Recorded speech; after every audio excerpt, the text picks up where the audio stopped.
Agora a gente continua repercutindo a decisão do STF que envolve a deputada Carla Zambelli, falando com o advogado dela, Fábio Pagnosi, chegando por aqui ao Expresso. Boa tarde, doutor, seja muito bem-vindo. Boa tarde, muito obrigado, prazer participar do programa com vocês. Prazer é nosso. Doutor, como é que a defesa recebeu essa decisão da primeira turma, essa maioria que se formou agora, e como vocês pretendem agir diante disso? Vão recorrer? Olha, na verdade nós estamos vendo o que a gente pode fazer ainda, mas uma coisa eu digo, né? Eu ainda estou aqui com os papéis em mãos. O Supremo Tribunal Federal, ele colocou às 8h51 da manhã para que a defesa pudesse se manifestar até às 10h59 do mesmo dia. Isso aqui está, inclusive não é nenhuma intimação, isso aqui inclusive está no diário do STF. Então, mais uma vez, um cerceamento de defesa gravíssimo por parte do Supremo Tribunal Federal. Isso já estava combinado, né, nesse colegiado, com certeza isso era uma decisão já tomada anteriormente, quando ele pediu para cumprir a perda de mandato, mas o que eu fico indignado, o que eu vejo que a Constituição realmente foi rasgada, não é nem só falando de Zambelli.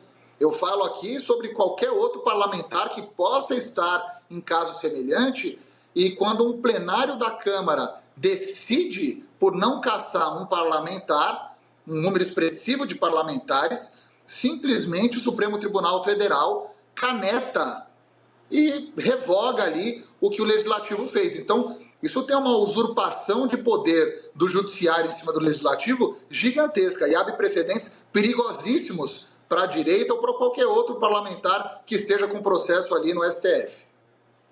Doutor, quando a Câmara decidiu pela manutenção do mandato dela, por também não ter atingido o quórum, o número ali de votos, o senhor chegou a se manifestar falando que ela precisaria de uma dignidade, portanto, os pares não a denunciando, não a colocando em cassação de mandato, isso ajudaria na questão da prisão da Itália. Como é que está a conversa com relação a isso? Porque a gente fala de um processo de extradição em paralelo também com essa perda de mandato. Existe realmente um prejuízo maior em termos de recursos, em termos de processo, com relação à prisão dela na Itália?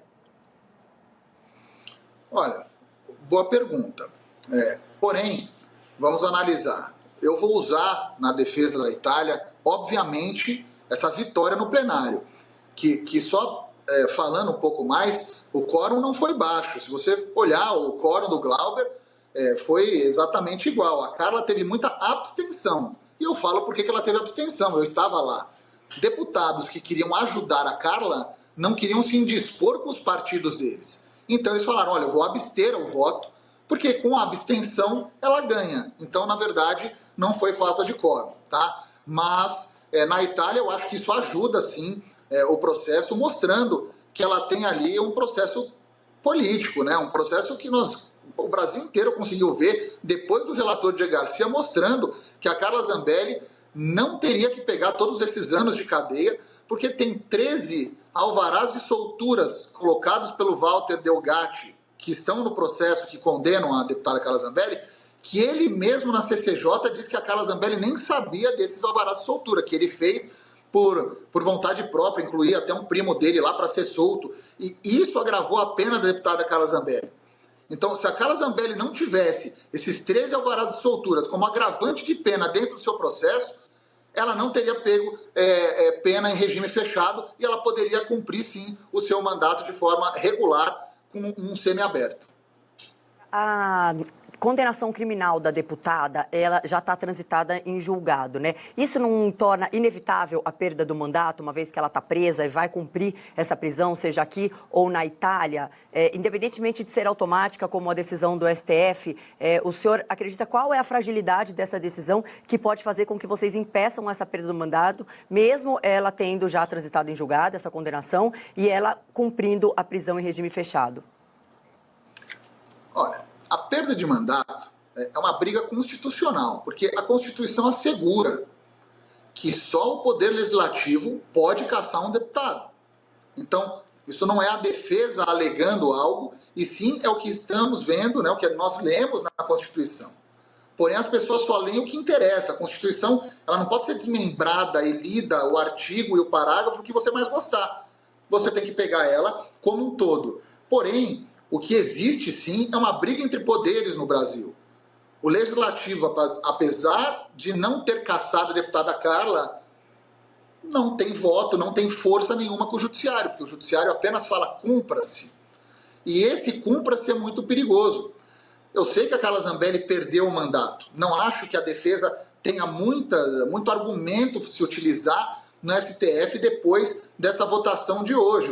Foi ali um fuzilamento gigantesco. Olha, é só olhar a turma que ela foi designada a votar, mas a Câmara dos Deputados deveria se posicionar, não é nem a defesa, porque eu, como defesa, não respondo pela Câmara dos Deputados. Apesar de eu estar colocado ali pelo Alexandre de Moraes como defesa, ser intimado sobre essa decisão, quem deveria estar sustentando oralmente dentro dessa sessão virtual do STF era a Câmara dos Deputados.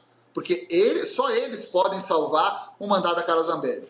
Agora, se a Carla Zambelli continuasse com o mandato, é o que eu já disse, falei em plenário, inclusive, a Carla Zambelli não pode continuar, por exemplo, ela está presa em outro país, aguardando o julgamento, ela iria abrir mão do mandato. Mas ela queria, sim, terminar esse mandato de uma forma honrosa, sabendo que os pares dela não a cassaram. Para nós, da defesa, foi uma vitória do mesmo jeito, o mesmo STF canetando para que ela perca o mandato.